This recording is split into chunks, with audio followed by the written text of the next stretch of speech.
Welcome. I'm Sebastian Mahfood, and you're listening to WCAT Radio, the on-air wing of En Route Books and Media, bringing you the dulcet sounds of Catholic wisdom. Hi, everybody. It's Dr. Cynthia Toolin-Wilson, and I'm here with Rick Akins on the show Author to Author. He's going to tell us about his book, The Rebirth of Nicodemus. It is historical fiction, and it is fascinating. So, Rick, would you like to start us with prayer? I sure would, Cynthia. Thank you. Mm-hmm. In the name of the Father, and of the Son, and of the Holy Spirit. Father, we ask that you please bless everyone who's out struggling today with the virus, and thank you for all the blessings that you've given us, and we ask through Jesus for your protection. Amen. Amen. So this is quite a fascinating book, Rick. No, thank you. Yeah, starting all the way back in Bethlehem and going through. It's very interesting. So what was it that led you to write this? Well, I think a lot of times people like myself, we go to church as Catholics and hear the same readings over and over again during our lives. And sometimes I think if, at least in my case, they get to be so well known that you don't really think through in a lot of detail. And this was 2 years ago, and it was during the Feast of the Holy Family after New Year's. And the reading that year was about the wise men coming to Herod, and then Herod sending them on, and eventually sending his troops into Bethlehem to kill. And what ended up happening, he ended up killing all of the boys that were under 2 years old. And before he did that, he went to the scribes and the Pharisees, and he asked them, where is the King of the Jews supposed to be born? And I've heard this story over and over again, but all of a sudden as I was listening to our priest give his homily afterwards, I thought to myself, what must it have been like for those scribes and Pharisees later to find out that what they told King Herod led to the death of all these innocent babies? And that's kind of sparked the whole idea of what it must have been like for that person or people who did it, and then how did that affect their lives, through the rest of their lives. And that was the kind of the germ that started the process of developing this book. Now, were you trained as a writer? No, I'm an electrical engineer by from college. But right after, as I was finishing up college, I read Lord of the Rings, and of course instantly thought that why can't I do something as simple as that? So I began writing, at that point, because of my engineering background, writing science fiction and fantasy type books. And kept going at that for quite a while, but then it was in 2010, my family, we began to go to split time between a Catholic church and an evangelical church, because I was in an attempt to keep the family together. And during that process, I began to write again, but in the nonfiction world, as I was trying to explain to myself and eventually my kids all these things, all these challenges to our Catholic faith that I started to hear about. And so that began the process. And as time went by, I became more and more interested in trying to explain the faith through story, through fiction as well. And this was a perfect opportunity to do that. I agree.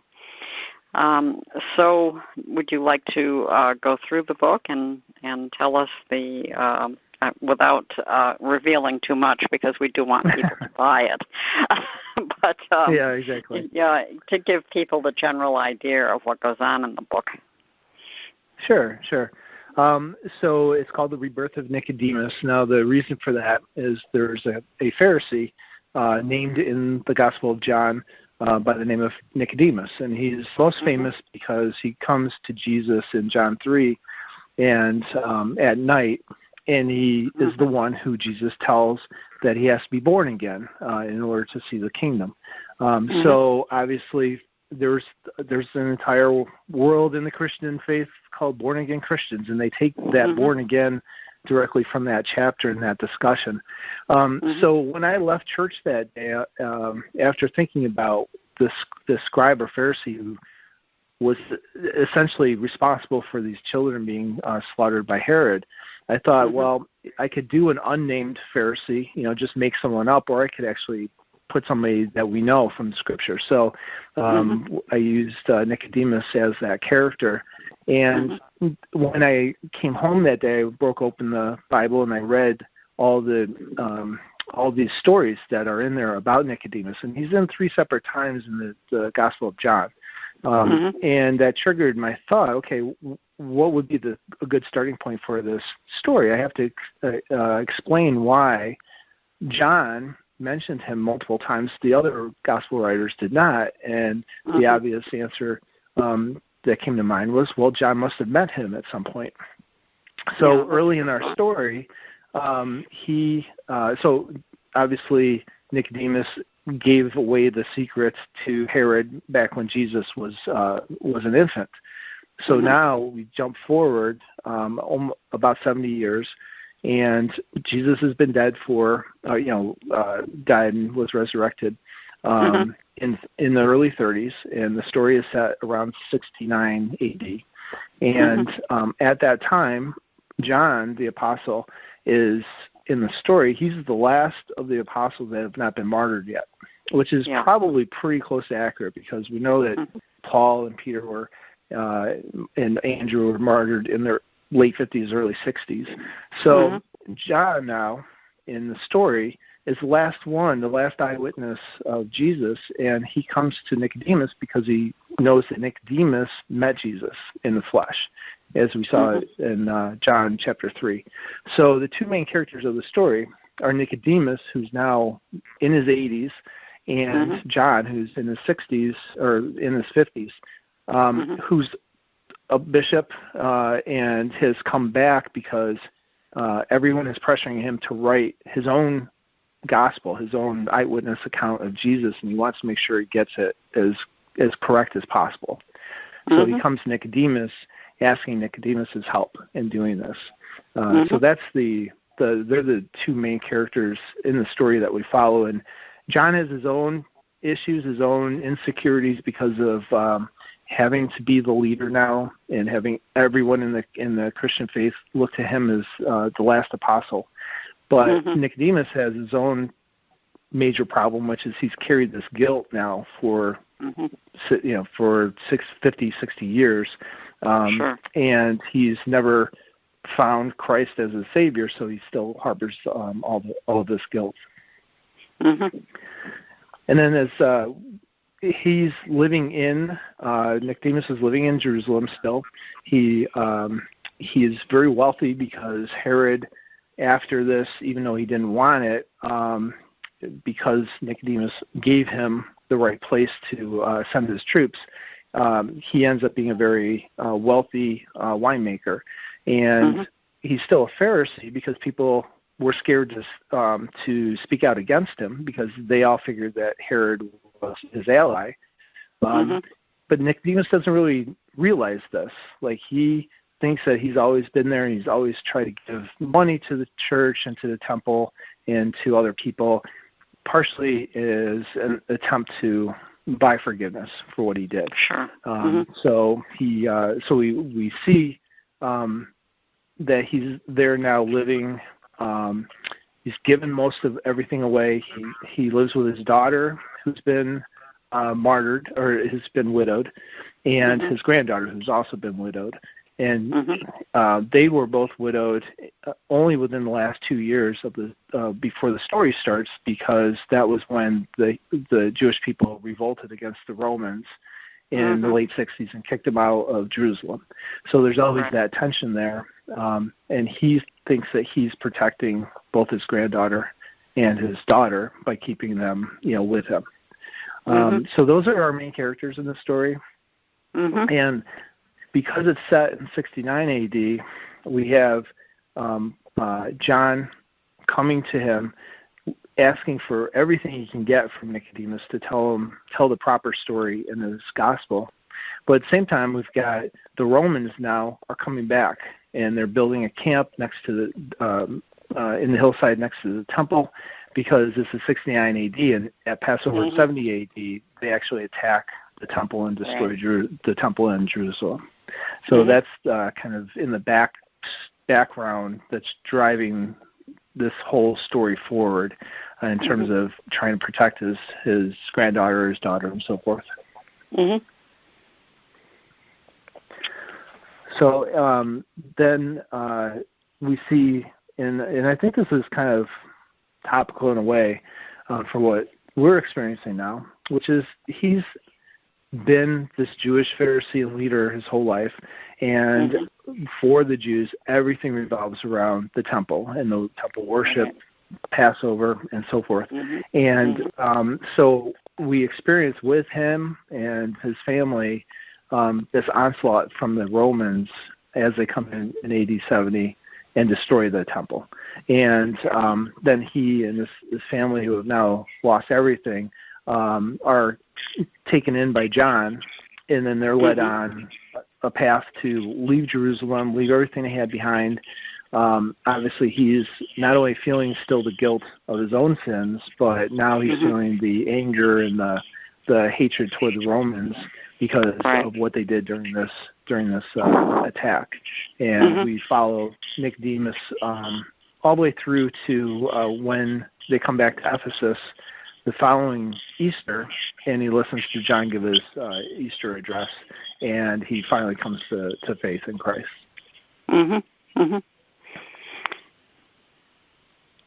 So that's a real turning point. It is, yes. So when you think of him making that move to turning to Christ, in the first chapter, he says at one point that he realizes that he's responsible and that he knew that he'd be responsible for the death of all these children, even when he told the leaders. But it's also interesting. It shows his I thought you showed his personality, or the personality you're giving him, so clearly when he said, of course Jesus wasn't there. Of course the baby wasn't there. He didn't say Jesus. Of course the baby wasn't there because he'd already been taken to the temple. Why didn't I think of that last night? That was such a telling sentence. So, but now you compare a person who would do this, even though he was only 17 years old, with someone who turns to Christ, in old age. And, it's a nice contrast, the way you built it up. Yeah, I think when I first started to write the story, he was more antagonistic to John because he saw John as being one of these Nazarenes that were pulling people away from the Jewish faith. But as I continued to write it and I thought more about it, he had in the book had experienced multiple times something about Jesus. So at one point, he's one of the Pharisees that's there listening to young Jesus, who stayed in the temple when Mary and Joseph went back with the caravan.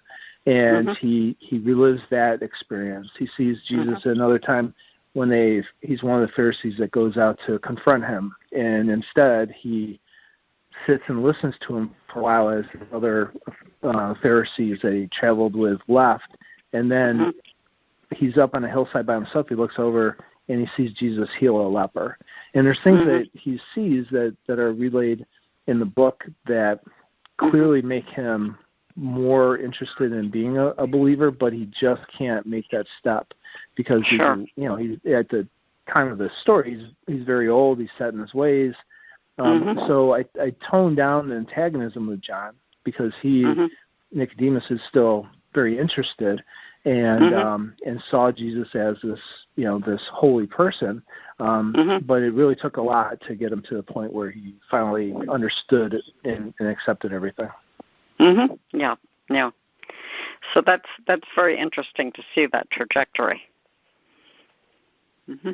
And one of the things too that was interesting in the writing of the book was that in the story he also knows, because he's a Pharisee, he also knows Paul back when Paul was actually Saul.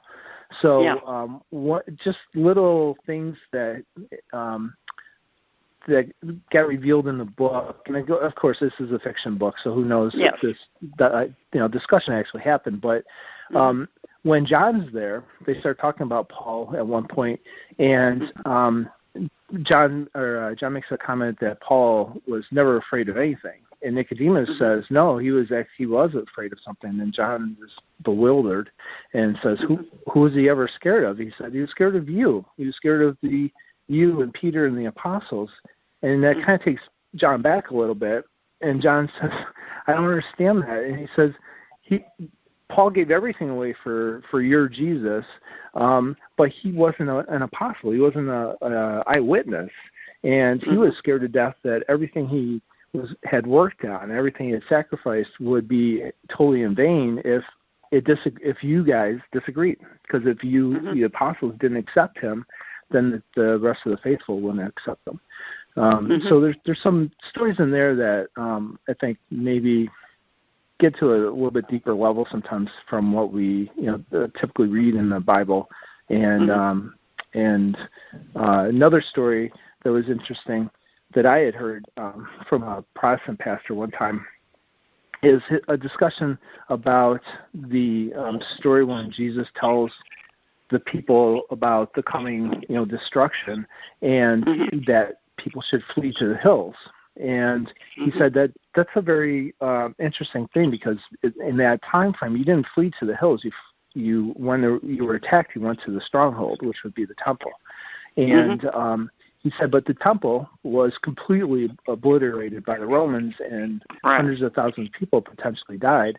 And this pastor said, it's interesting to think that Jesus knew that those who listened to him would be the ones who would have fled away from Jerusalem, and they would have been saved. When the people that rejected him and remained Jewish and didn't listen to his words would be the ones who would have gone to the temple, and they would have been trapped. So little snippets like that I found interesting, and they're fictionalized in this book, but I think they do give you a little bit more to think about. Yeah, well, it's also that there's the human nature, so we all know how people will respond in certain circumstances. And here you have, you really have a fight between two religions to identify what they really are. So early Christians were thinking, gee, are we Jewish? And the Jews were saying, no, you're not. So there's all that going on, but also to get to humanize Paul, because of course when we read Paul, when we read his magnificent theology in his letters, then it's hard to just think of him as a guy that would be afraid of losing everything he'd worked for, because you just don't see that. So he may or may not have been like that, but you humanize him for people in a way that we don't normally think of him, because he was a person just like us. Right. There's one verse that he writes that he said he went back to Jerusalem to talk to the leaders to make sure what he was doing was not in vain. So again, it's one verse that I've read 100 times, but when I thought about it more, I thought that's an interesting theme to put into a fictional book like this, because it does hopefully make people think a little bit more about what these early apostles sacrificed and what their daily lives must have been like, and not having any support, very, very difficult. Oh, yeah, of course. And leaving, many just leaving everything behind, It's hard for us to imagine that. Absolutely. And I think my interest as I did more research on the book were just the little things that I saw from the temple and from Jerusalem and so forth. There's, for example, the two main gates that go into the temple. All the stairs that go up to the gates, every stair is a different width. Like we're used to just having our staircase in our house, and every stair is exactly the same width. Yeah. And I thought that was really interesting. So I looked into it more, and the reason the Jews built it that way was so that if they were attacked, the attacking army would have to watch their step, and they wouldn't be able to come up these stairs very well because every stair was a different width. And little stuff like that you never would think about. No, that's true. There's another gate on the temple, and you would wonder, well, you have all this time to prepare for a battle against somebody. How could somebody get, like the Romans, get through this gate? Well, the gate was silver, but what they didn't do is they didn't build a completely silver door. They just had silver gilding on the outside. So the Romans came up with a battering ram and basically busted off all of the silver and exposed the wooden door inside, and then they just had to light that on fire. So there were some ways that they could get in. That's why I like historical fiction of any era quite a bit, is just those little details of life that you would never think of living our modern lives today. Yeah, so that had to take quite a bit of research. When just selecting that one Bible verse about being in vain, and then to know why the stairs were different widths and what the door was made out of, you must have spent an awful lot of time researching this stuff. There is quite a bit out there, as you can imagine, about the Jewish people of the time of Jesus and the attack on the temple and so forth. And I've been a history buff as long as I can remember, so I really enjoyed that part of it. It was just when you write it, I'm not an expert at this, but when you write historical fiction and you read other people's historical fiction, sometimes it gets to be too much. Like you read and there's a whole paragraph full of all this detail, and it's just kind of like an information dump. And I think that slows down the story part of what you're reading. It does. So I tried to limit that as best I could. Well, you did a good job. Oh, thank you. Thank you very much. So those are the main themes in the book. There's other characters that are, in my mind, very interesting. Joseph of Arimathea, if you read through all the stories about Nicodemus that are recorded in the Bible, he and Joseph were the ones that took Jesus' body down.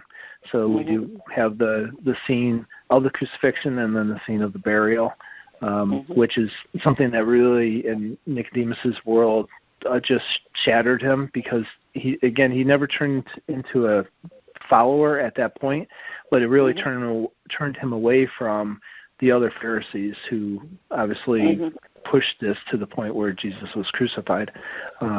So we see the germination of this, and then his which I thought was a nice dynamic. His daughter was so in love with him as her father that she would do anything to protect him. So she was always wanting to push aside any thoughts of the Christian faith. But now her daughter, Nicodemus's granddaughter, is of the age and is hearing these stories. So there's that back and forth of Nicodemus again feeling even more guilty because he's not keeping his granddaughter away from these people, but at the same time he admires who Jesus had been, and so he doesn't want to dissuade her from it. So there's a little bit of give and take in that that helps to drive that story forward. Yeah, and when you think also just that he was the one who, I mean, in fiction here, but he was the one who sent everyone to Bethlehem and the slaughter of the innocents to kill him, to kill Jesus, and now he's one of the people taking him off of the cross. You know, so exactly. That's an incredible. Can you talk about coming full circle? You know, so a couple of the things that I wanted to try to fictionalize is what it was actually like for him to have this, like he's at the foot of the cross at one point, and it just gets him so emotional and so guilt-ridden because he did not agree with the other Pharisees who pushed this, crucifixion forward, that he stumbles down the hillside and cuts his foot open pretty bad, and he's stumbling back to his house and so forth, and he barricades himself in until he hears a knock on the window, and he goes to it, and there's Joseph of Arimathea, and the two of them go back, and they take Jesus down from the cross. And the scene, and to me, one of the most powerful scenes as a writer going through was to describe Jesus' dead body as they prepared it for burial. Because I think sometimes we, as Catholics, almost, like, I know we have Good Friday, and I know we say all the right things, but I think mentally sometimes we just skip right to Easter and skip over all the doubt and all the uncertainty and everything that happened from the time he's crucified to the time that he rises again on Easter morning. But we see in the book he's definitely dead. And it really affects Nicodemus greatly, seeing that up close like he did. Yeah. So that's, you're right. That's something that I think the majority of Catholics and of Christians in general don't really focus on because, as we say, we're Easter people. Right. So I think when we watched that's why the Passion of the Christ was such a impactful movie on so many people, including myself. Like you saw the brutality, and you saw there's no question, Jesus died, and that was it. It was very. I mean, as a writer, I think you get to the point where if you find yourself emotional when you write something, a particular scene, then you're doing something right. So you're hopefully getting that across. Yeah. I have to agree with you. I write memoir, and there are times when I've read my own memoir and been brought to tears. That's kind of scary. Yes. Yeah. But I understand. I understand exactly what you're saying. If you're getting emotional over what you've written, not over the actual process, but the finished product. That's really intense for any writer. And for me, this was very much. You'd think it's because I've got a published nonfiction book, Catholic book as well, and you would think the theology would be more expressed there than in the fiction book. But really, writing the fiction, when you have to put yourself in the place of these characters, and in this book, I try to project what John must have been going through as he's developing the fourth gospel, and why did he focus on certain stories when they're not found in the synoptics. And it became pretty obvious in this case. It's expressed by Nicodemus. Nicodemus tells him, well, don't repeat what everybody else said. You're an eyewitness. Like, you were his friend. You were there at the Last Supper. You were there at the crucifixion. You were there at the foot of the cross. Tell your story. And I think, as I thought through, and in one scene, he starts to read to other Christians when they get together for Mass. He reads, for the first time, he just receives Paul's letter to the Romans, and he reads part of that to everybody. And to try to envision what that must have been like the first time somebody read that letter, I think is very enlightening. Yeah. So, that's... I understand what you're saying because, the theology, of course, is beautiful. It's very deep. It's very intense. But there is a difference between telling that and the feeling that you're creating in this book, or I'm assuming other historical fiction that writes about topics like this. There's a different ambiance between being told, I don't know, something like, Jesus divided the loaves and fish, and as opposed to seeing it in a movie or reading it in a book that's fictionalized. So it I think it touches the heart in a different way. Oh, definitely. Mm-hmm. Mm-hmm. And then the one scene that is in here, and it's hard when you write about anything about Jesus, because on the one hand, that people are so familiar with the story that as a writer, just to fit it into one plot, you do have to take some liberties with, this particular scene in Mark happened before this other scene, but it doesn't work when it's in the book form, in the novel form. So you do have to do a little bit of moving things around, and you hope that the reader doesn't get upset by that. But even more so, there's very little dialogue in the story from Jesus himself, because especially if you write something and you make words up for Jesus that are far away from what is actually written in the gospel accounts, I get nervous doing that. So there's not much in the book about that at all. I remember reading a book when I was younger about Judas, a fictionalized novel about Judas, and remember thinking afterwards, did I read this particular thought in the book, or is this actually in the Bible? And I don't want to get anyone confused or thinking that there's anything in the book that's against what we read in the Bible at all. Right. Well, I understand that, but hopefully people know that there's a distinction between historical fiction that's based largely in Scripture and Scripture. So people should read this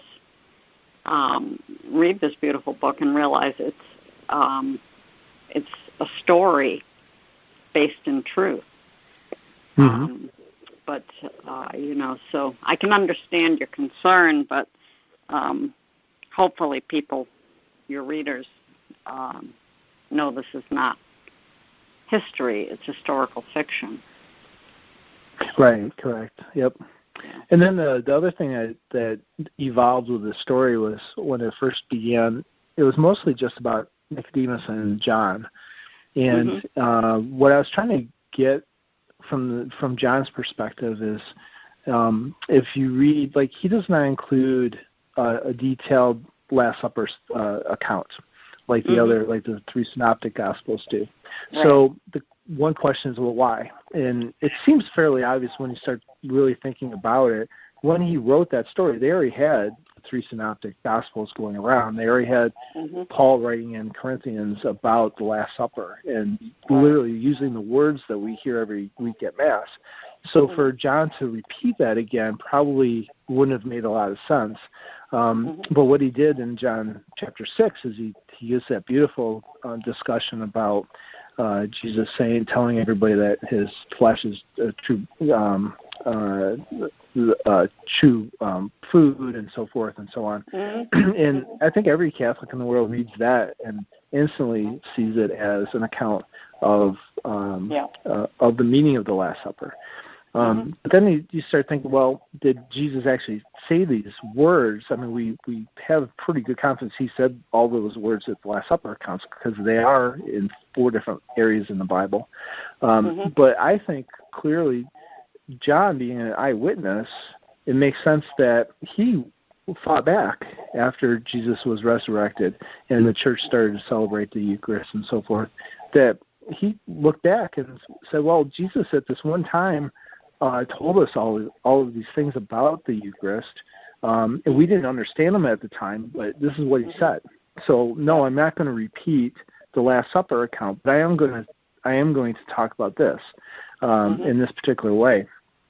And I think it's very interesting to see all through John's gospel account these things that are more theological and clearly reflects the understanding of the church as it grew from right after the resurrection through now spreading around the Mediterranean Sea, and having an opportunity to think about everything that Jesus said and what that meant. So I think John gives us a really, really interesting insight that the other gospel accounts don't, because they're more telling a story from point A to point B, and I think John does a great job. And what I was trying to find in this work of fiction is his motivation, but I didn't think, as I thought about John, that he was the youngest of all of the apostles.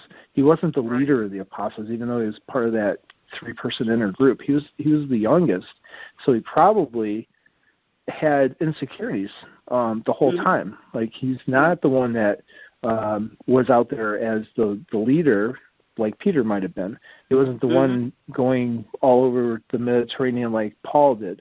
But now in the story, he's the last one. So he's trying to remember, and what he puts he says to Nicodemus at one point is that he can't remember what Jesus was like from the standpoint and why he went to Nicodemus, because he said, I can't remember him as the way he actually was when he was alive. And you, Nicodemus, had met him multiple times. Tell me what he was like, because all I remember is what he was like after he was resurrected. And that's a totally different thing. Yeah. Can you imagine? No, I mean, and that was the exciting part of writing a book like this, is that you have to think about it and kind of imagine what that meant. And he gets that beautiful beginning to his gospel. That the Word was with God, and the Word was God, and he needed, in the story at least, he needed Nicodemus to give him that insight and give him the confidence to write the way that he did. And those are some of the most beautiful words ever written. Oh, absolutely. Yeah. So, but I think it's important that I noticed, as just human nature, as I had written some nonfiction Catholic, religious books, that's something that a certain segment of the reading population loves. They're not really interested in spending time on a novel, but they want the facts. So that's what that type of writing kind of leads to. But there's probably an even bigger group of our fellow Catholics and fellow Christians that they do want to be entertained. They do want to have an emotional tie to a story, or they just don't like nonfiction. Right? They're done with school. They don't want to read any more nonfiction. So if we can get people to think about Jesus, think about his time, his place, these people that lived with him, and maybe see some of these readings that we hear in a little bit different light, and get some more truth out of them by really thinking through the characters that we read about. I think that's really exciting. Well, I do too. Yeah, definitely. And I think you're right, because although there's not many religious movies that come out, when they do, they're very popular. Yes, definitely. So, yeah. So there is a hunger for that, as opposed to sitting and reading theology. I'm a convert, and I eventually became a theologian. But I converted in 1988. I was 38 years old. And I can remember going to Holy Apostles, actually, to study. And I had, of all things, the first class I had was Christology. And I used to go on Tuesday and Thursday night. It was in the summer session. And I hated Thursday to come, because I knew that then after that class I had to wait until Tuesday. Right. And I didn't want to wait. I wanted more right away. But the thing is that the teacher was able to bring Christology alive. And I always thought how fortunate I was, although I'm not sure it was accidental. I always thought how fortunate I was to be in that first class Now, mind you, I hadn't had any theology, any Catholic theology. And to be in that first class and learning from this man that was a priest, old Yugoslavian priest, and he was able to bring it so alive.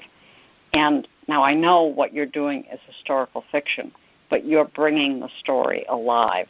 And again, people know it's not the Bible, although it's based in the Bible. So I think it's not surprising that people would like something like this. You know, so it's not entertainment. It's not that, like a lot of books are that you read for fun, you know, historical fiction, even if you read that for fun. This is, you know, it makes your heart sing because it's almost like you have a little bit of light into something you couldn't see before. Oh, that's wonderful. Thank you. Mm-hmm. Yeah, and I think also, at least I tried not to make this a Catholic book per se. It's a book about Nicodemus and Jesus and John and so forth, but it's just general Christian themes and how the church probably grew in those early years. You know, we see at one point that the Jewish, right within Jerusalem, there's a Christian church, and John has to lead Nicodemus through these tunnels in order to get there. And even to think today that we would have to hide our faith like that to be protected is just an amazing thing. And it gives me more and more confidence and hope and faith in our faith because of everything that these early Christians had to go through. And it's just amazing that they lived through that. And then at the end of this book, the Christians, just like the Jews who are in Jerusalem, are just as devastated as they have to leave Jerusalem, you know, burning behind them because the Romans had attacked. So it's just a very comforting thought that so many of these people and so many people who are very intelligent and well thought out this faith and were able to carry it on, and that they didn't have unshakable faith. They had their own doubts and fears and everything else. And right now, especially as we're all experiencing some doubts and fears with this virus spreading, you know, it's interesting to see people who went through so much in such a short period of time as their entire world, this temple and everything else is destroyed. And then Nicodemus ends up continuing trying to be Jewish as John leads him back to Ephesus. And they go to a couple of temples, and the first one they go to, the Jews in there are all up in arms, and they're ready to, you know, sail back over to Jerusalem and kick the Romans out. And you see the sheer just horror in Nicodemus telling these men what really happened there. This was not a joke. This, you know, the Romans came in and destroyed everything, and it's not something like they can just pick up some swords and go back and try to retake it from them. And you see from that how he, you know, his entire Jewish life was wrapped around this temple and this place of God on earth, and he needs to find out how to live through that. And by living through it, he ends up eventually coming, you know, full circle to Christ and to forgiveness. Yeah. So when you speak of forgiveness, the last chapter here, the wind, is very interesting. You know, when he, in the very last, I'm trying to get to the very last page here. When you get to the very last page, and he's talking about the Roman soldier that murdered Anna, and, you know, is he also called in the wind? You know, even the way you end the book, you know, send your spirit, like the wind, Lord, forgive me, take me back. But then at the very end, if you will it, Lord, be my Father. You know, so it's like this, you know, you actually have succeeded in going from this story largely about, Jesus is here in the story, obviously, but you're talking about Nicodemus. And then here at the end, you've managed to bring in the Trinity. I really like those that. words. Oh, thank you. And but those words where he's talking about, if you will, your spirit to come to me, Nicodemus. That's coming right from John chapter 3, because Jesus tells Nicodemus at that point, that he must be born again, and that the spirit will go where the spirit will go. And some people take that to mean that this, it's not up to us at all. It's just the Spirit's either going to choose you or not choose you. No. But I think that the real reading of that is that Jesus is telling Nicodemus, who we have to remember was one of the leading Pharisees, who's now come to Jesus, and the Pharisees and all the Jews at that point thought that the Messiah would come and lead the Jewish people as God's elect people to overthrow and kick out the Romans and set up their own, this kingdom.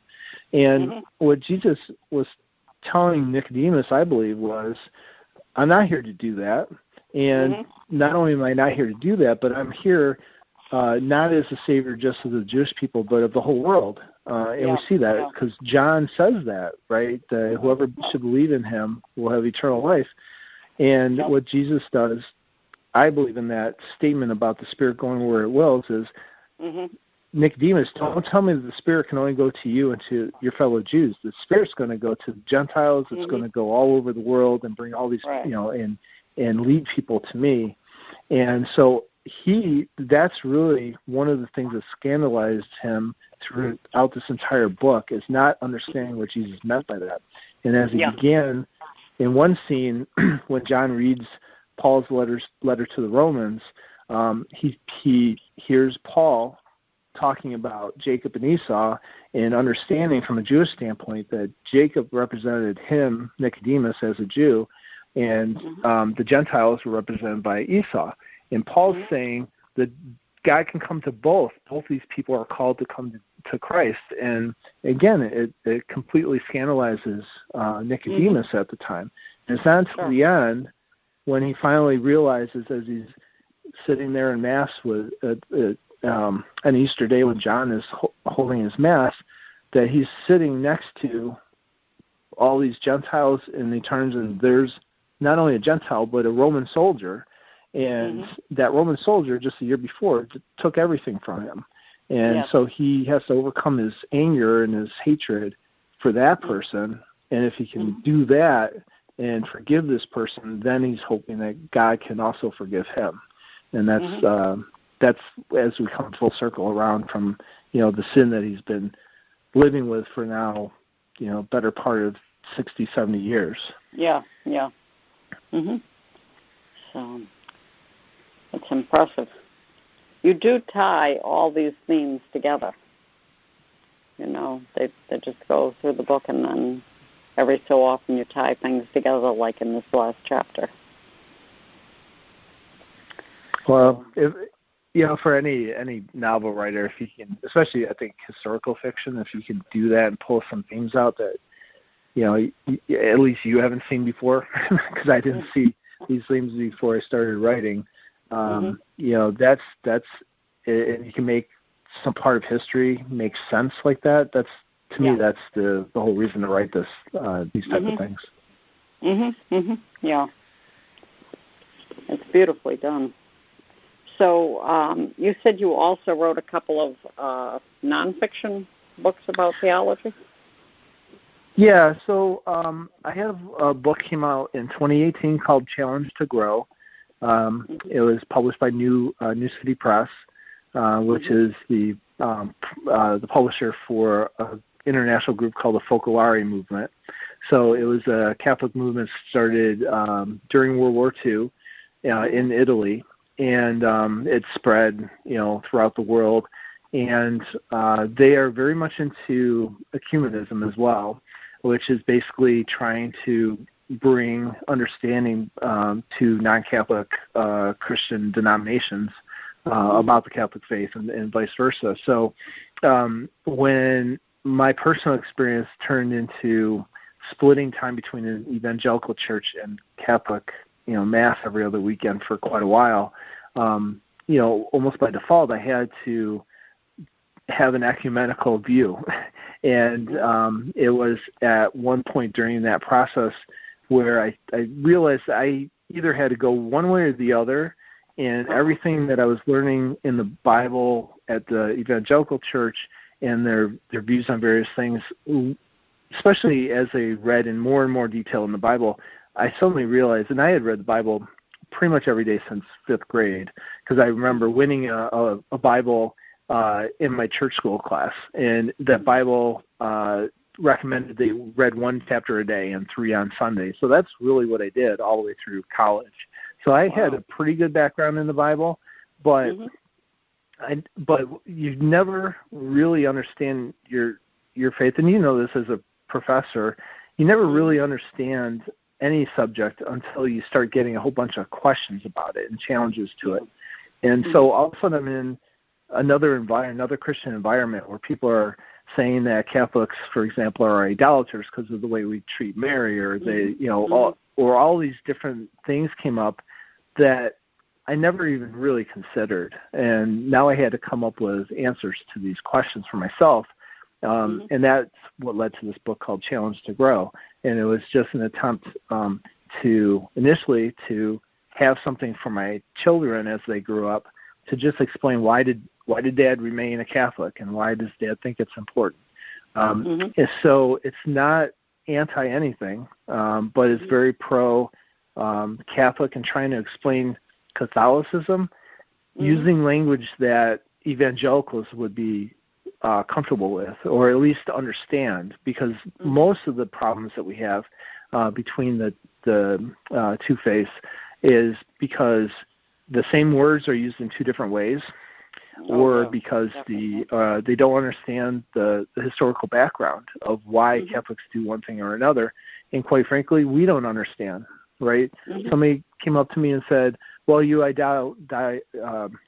idolize Mary because you call her Mother of God. Well, I had no idea where that term even came from at that point in my life. But then to look at what they are claiming and say, well, what you're really saying is we think that Mary is the Mother of God, like all of the Trinity. And we don't. That's not it at all. But because they hear Mother of God, that's how they interpret it. And they also, the other big one is prayer, right? They say, oh, you pray to Mary. Well, in their, at least for evangelicals, they're taught prayer is, they use the word acts, A-C-T-S, like the book in the Bible. When you pray, you adoration, confession, thanksgiving, and supplication. And I thought about that. I said, well, of course, if they hear us say we're praying to Mary, they must think we're doing those 4 things to her. And if we are, then we are treating her like God. But we don't do that. That's not what we're asking for Mary to intercede for us. If you go to a courtroom, a lawyer is going to write a brief to the judge, and at least here in Illinois, they say, we pray that you do this, right? We're asking somebody to do something. We're not saying that the judge we're not worshiping him as a God, and neither do we worship Mary as a God. But so the book Challenge to Grow is simply an attempt to explain those types of things.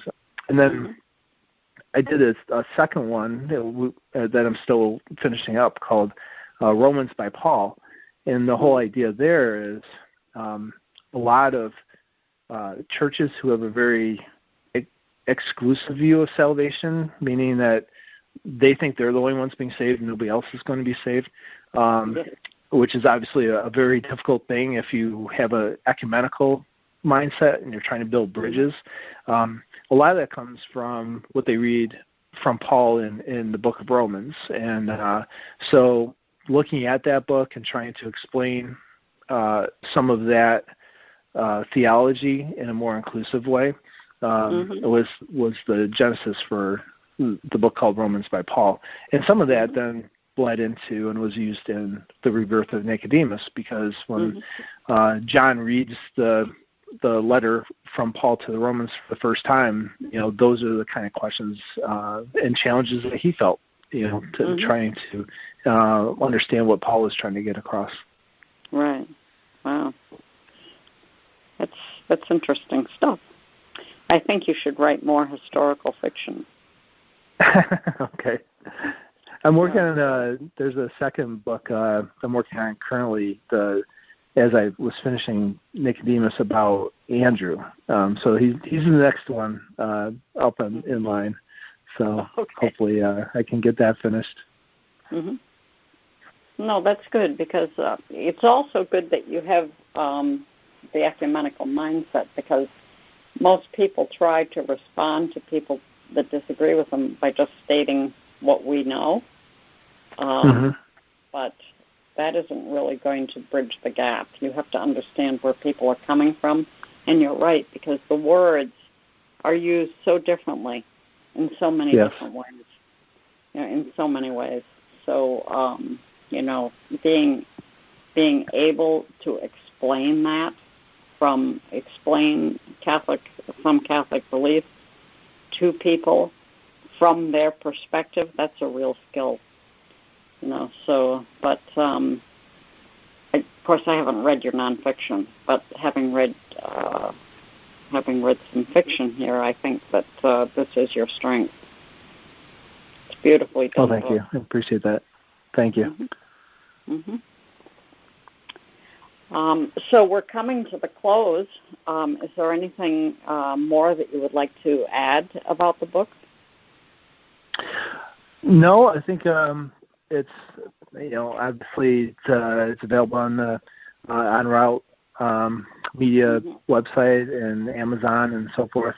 But I think it's just it's hopefully a page turner to a certain extent. I didn't try to get so bogged down in trying to push certain themes through or certain theology through that it slowed the story down.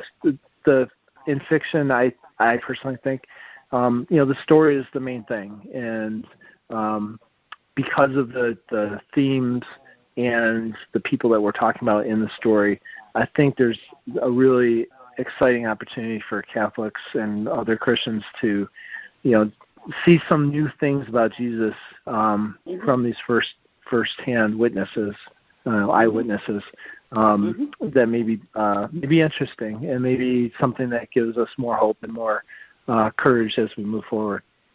Yeah, that's a good point. Well, I've certainly enjoyed interviewing you tonight, and I want to thank you for giving me that opportunity. Oh, you're very welcome. Thank you. So would you like to close this in prayer? Certainly. In the name of the Father, and of the Son, and of the Holy Spirit. God, we thank you for this opportunity to discuss some of the aspects of your life. I personally thank you for giving me the time and inspiration to write this, because it enhanced my own faith as much as anything. I ask that you please bless our country and our world as we get through the next couple of months, and bring your healing power to as many people as possible. And we ask all this in Jesus' name. In the name of the Father, and the Son, and the Holy Spirit. Amen. Amen. Okay, and thank you again. It was delightful to speak with you. Oh, thank you. Appreciate it. Stay well. You too. Bye-bye. Hello, God's beloved. I'm Annabelle Mosley, author, professor of theology, and host of Then Sings My Soul and Destination Sainthood on WCAT Radio. I invite you to listen in and find inspiration along this sacred journey we're traveling together to make our lives a masterpiece and, with God's grace, become saints. Join me, Annabelle Mosley, for Then Sings My Soul and Destination Sainthood on WCAT Radio. God bless you. Remember, you're never alone. God is always with you.